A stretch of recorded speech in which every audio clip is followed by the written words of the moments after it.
Teach me to swim next time. Our kind husband took our 5-year-old daughter to the beach in response to her cute request. However, he was swept away by a huge wave right before our eyes. Ah, darling. As he was swallowed by the waves, I screamed from the shore. The sound of my pounding heart echoed in my ears, and my whole body trembled. I despaired, thinking this would be our final goodbye forever. But 5 years later, at the beach, I saw my husband teaching a young boy to swim. It couldn't be possible, I thought as I watched him closely. One never knows when misfortune will strike. At 38, my 10-year-old daughter Bonnie and I experienced such a hell 5 years ago. My husband, in fact, died in a sea accident. Hey, when is Dad coming home? Your dad isn't here anymore. But you still have me, sweetie. He was supposed to be good at swimming.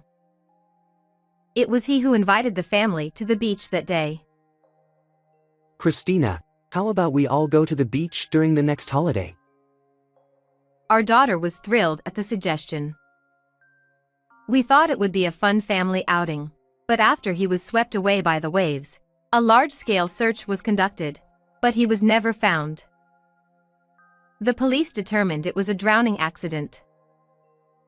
Since his disappearance, I've struggled to move forward for the sake of our young daughter. But financial issues also tormented me.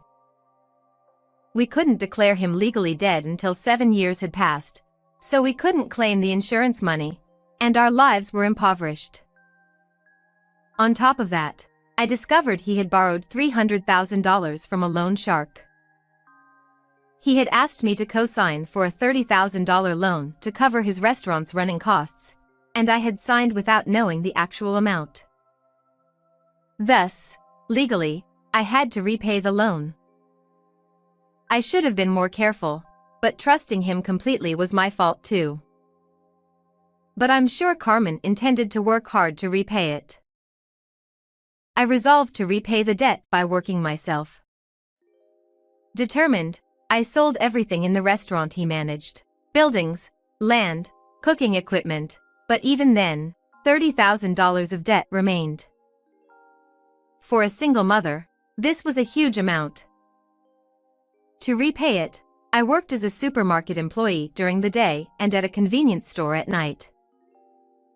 The relentless work schedule brought me to tears, but I couldn't afford to complain. My family wasn't wealthy enough to help, but they looked after Bonnie at night after I picked her up from daycare.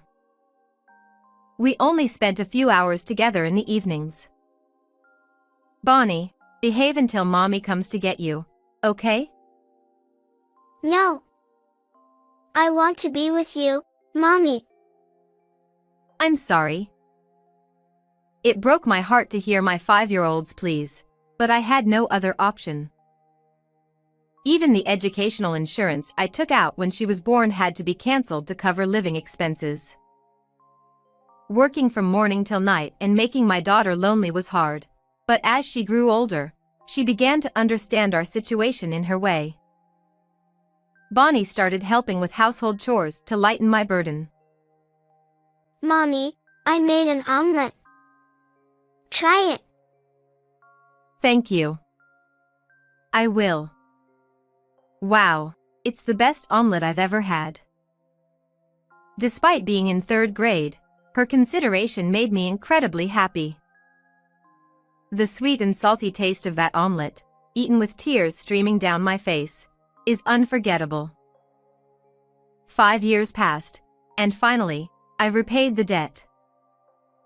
My daughter, now 10, slowly regained her vitality. On a day when we could feel the peace of a stable life, Bonnie timidly asked me for something. Mom, my friend went to the beach to play. I want to go with you too. Sure. We haven't gone in a long time. Let's go next holiday. Yay! Thanks, Mom. I decided to take her to a nearby beach after a long time. I had no idea we would encounter such a scene. On the promised day, we were enjoying our time at the beach when I saw a happy family playing together. A man was teaching a little boy to swim with a young woman in a swimsuit, looking very happy. We were like that 5 years ago. So nostalgic. I was lost in memories, but then I heard a familiar voice. Hey, Daddy's going to swim out to the deeper water now. I looked at him again, stunned. He looked just like my husband, though he was much fatter than I remembered, and his hairstyle seemed different. Wait. Is that Carmen? It can't be. No, it's not. As the saying goes, there are many lookalikes in the world, but I secretly watched him through my sunglasses. Then I noticed something significant, a large scar on his mouth. Carmen had told me he got it from a fall when he was young. With this and other similarities, I couldn't help but believe it was him. Have you been alive? What's going on? My heart was a mix of shock, agitation, and strong anger. Had he been deceiving us all this time? Unable to stand it, I approached the woman and the 4-year-old boy who were with him. Watching Carmen swim out to deeper water, I spoke to her. Your child is adorable. Your husband seems kind too. Thank you. Is that your daughter? My daughter, a natural leader, quickly started playing with the boy, Henry. I envy your happiness a little. Actually, I lost my husband to the waves near here 5 years ago. What? Really? Though it was our first meeting, the woman named Janet was quite shocked by my story. She then shared her situation with me. I see. So maybe. Piecing together her story, I could predict Carmen's actions, but I didn't reveal the truth to her yet, thinking I needed more proof. However, my anger toward my husband wouldn't subside, and my clenched fists trembled. Just then, Carmen returned from swimming. Huh? Why? Seeing Janet and me together, he looked as if he'd been hit by a brick. Bonnie was nearby, but engrossed in playing with sand, she didn't recognize her drastically changed father. I made a friend. Her daughter played with Henry. I see. Thank you for that. Though he looked surprised for a moment, he quickly regained his composure and acted as if nothing had happened, though he avoided making eye contact with me. I just remembered an urgent matter. Janet, let's go home. What? We just got here. Seeing him in a rush to leave, I called out, not letting him escape. It's been a while, hasn't it? Carmen? Huh? Who are you? My name is Rick. You've got the wrong person. I'm in a hurry, so excuse me. He tried to act like a stranger and run away from me. Janet, however, wanted to hear my story. Actually, my husband has amnesia and doesn't know his past. Christina, if you know anything, please tell me. It could be a clue. Hey! What are you talking about? You're causing trouble. It's no trouble. I have things to say too. Great. We live nearby. Please come over. Janet was overjoyed, but Carmen turned pale, sweating profusely. We were guided to their mansion, a grand house resembling a castle. Her elderly parents, who seemed kind, welcomed us. It was obvious they were very wealthy. Later, I learned that Janet's father was a prominent landowner in the area, owning many apartments and parking lots, with Carmen helping to manage them. Inside the house, luxurious furniture filled the space. Though I felt out of place, I was determined to confront Carmen. Not wanting to involve my daughter in the mess, I asked Janet if she could stay with the housekeeper and play in the children's room while we talked. Janet agreed, and we five gathered in the living room. Actually, this man was my husband 5 years ago, named Carmen. What? Really? I quickly started, and Janet exclaimed in shock. I told them everything, that he was married, disappeared in the waves 5 years ago, and the hardships my daughter and I faced repaying his debts. Though they were shocked, the most flustered was Carmen. That's a lie. It's not true. Really? If his name is Carmen, not Rick, maybe he named our son Henry after his father? No way. I really don't remember anything. This woman must be making it up.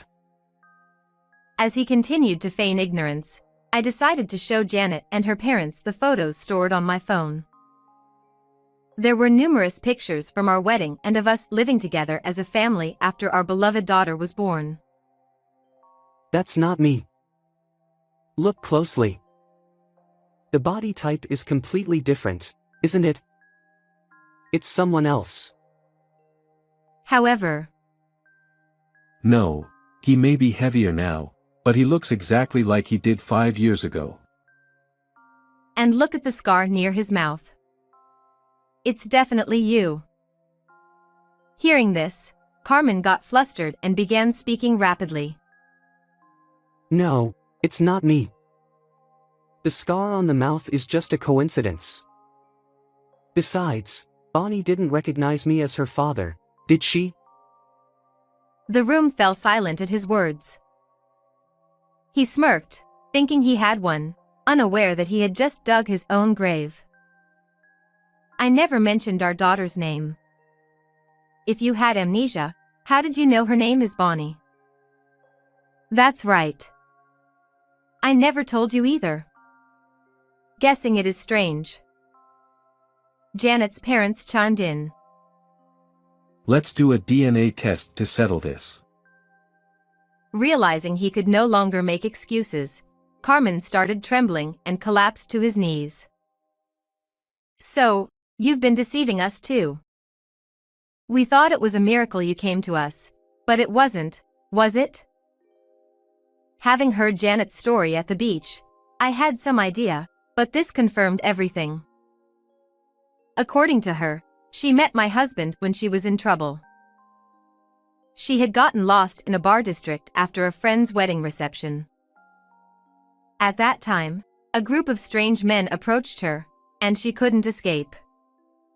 Carmen appeared and Don't talk to my friend.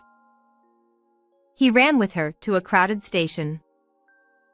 He wouldn't give her his name or contact information, so Janet gave him a note with her phone number and address. Though he took the note, he left without a word. Half a year later, he showed up at her home, drenched. I don't know who I am. I've lost my memory. Please help me. Feeling sympathy for his situation, Janet and her parents grew close to Carmen, and eventually, a child was born. However, since his background was unknown, they hadn't legally married, nor had Henry recognized him. I fell in love with Janet at first sight. How could I tell her I was married and had a child? And I was in debt, too. It's not just that, is it? You were careless at work, your company was going under, and your debts kept growing. You wanted to disappear and leave everything to me. From the restaurant employees, I learned he had pretended to work hard while delegating everything to part-timers, all the while increasing his gambling debts.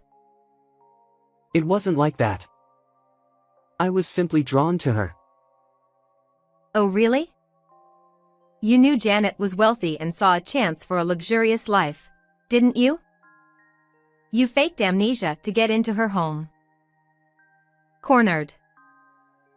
It wasn't my intention. But his eyes were darting, and it was obvious to everyone he was lying. You con artist. I won't forgive you. Despite her father's anger, Carmen still tried to defend himself. Yes, I came to this house because of the address on the note. I was amazed it was a mansion. It's natural for anyone to want to live luxuriously. And? You faked being swept away by the sea to disappear from our lives? Humph. Now that it's out, I admit it. I managed to infiltrate this house nicely. Without any remorse, he made an outrageous suggestion. Janet, why don't you pay my alimony? Then we can finally get married properly.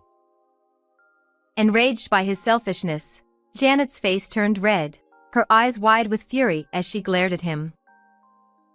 Are you joking? I'm definitely divorcing you, you liar. I'll demand alimony and child support. Her parents were equally furious. Get out right now. But what am I supposed to do now? He turned to me, realizing his plight. The change in attitude was astonishing. It was a moment of weakness. I'll return to Christina and Bonnie now. You understand, right? Understand? Do you know how much we've suffered because of you? I'll never forgive you. But I'll have nowhere to go. Please. Spare me. Carmen groveled at my feet, tears, drool, and snot staining the floor, his forehead rubbing against it pathetically. I looked down at him coldly, saying nothing. Later, I officially divorced Carmen. He was found guilty of deceiving everyone, lying to me, saddling me with debt, and tricking Janet and her family. I sued him for $300,000 in damages, $30,000 in alimony, and $150,000 in child support. Janet also demanded alimony and child support from him. Even after his release, he would face a life of penance, but it was all his own doing. On the other hand, I felt refreshed and spent my days happily with my daughter. Although Janet offered to pay alimony for the infidelity, I refused. She was also a victim of Carmen. Our children, technically half-siblings, were innocent. We agreed to let them meet if they wanted. I hadn't told Bonnie about her father yet. She probably remembers him as a kind dad who taught her to swim. One day, when she's older, I'll tell her everything. Until then, I decided to live brightly and confidently for my daughter's sake. How did you like today's story? Don't forget to subscribe to the channel. See you in the next video.